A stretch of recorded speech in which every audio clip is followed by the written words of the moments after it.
Can Sant Pere porta una lluita darrere de més de 20 anys, una lluita de moltes persones, col·lectius, entitats i moviments socials que han fet que haguem arribat fins aquí.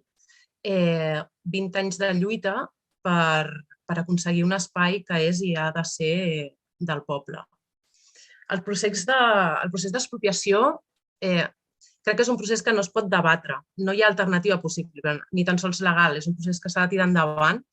L'Ajuntament ha d'adquirir Can Sant Pere sí o sí.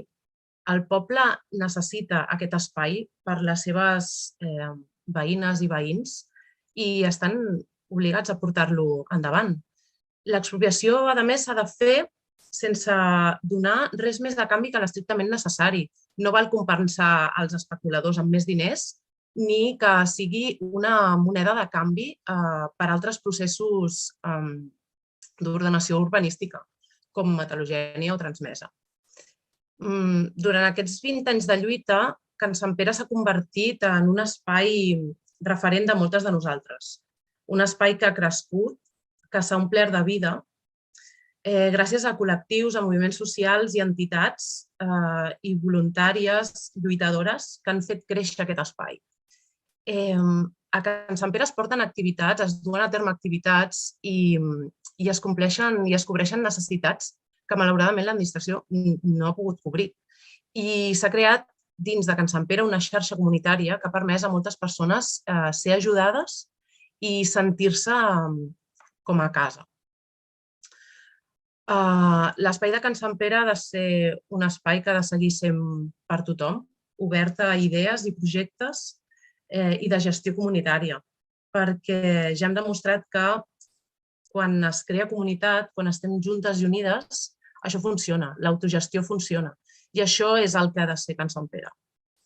No cal dir que és un espai supernecessari a Premià de Mar, un espai on col·lectius, entitats i moviments socials tinguin cabuda i puguin desenvolupar els seus projectes i les seves activitats.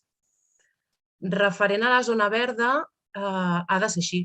La resta de l'espai de Can Sant Pere ha de ser 100% zona verda. El tema de l'anomenada bufanda pot fer-se o pot no fer-se, pot dedicar-se a habitatge social, pot dedicar-se a equipament o pot dedicar-se 100% a ser zona verda. Per tant, no està condicionada l'expropiació ni el tirar endavant el projecte de Can Sant Pere amb la construcció d'aquesta bufanda, ni que la mateixa sigui utilitzada conjuntament amb altres parcel·les per fer una operació que impliqui Can Sant Pere i altres parcel·les del nostre poble. I, evidentment, i ja acabant, la plataforma de Can Sant Pere té tot el sentit que hi sigui i ha de ser en qualsevol procés de negociació que afecti a l'espai.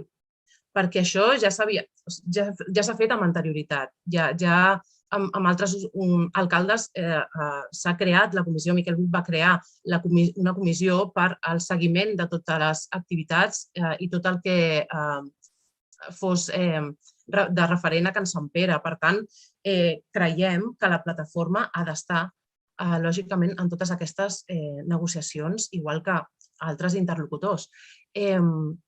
Perquè creiem també que si no és així és fer un pas enrere, és fer realment un pas enrere i mancar de transparència i de llum pública a aquest procés. Així que ja està. Moltes gràcies.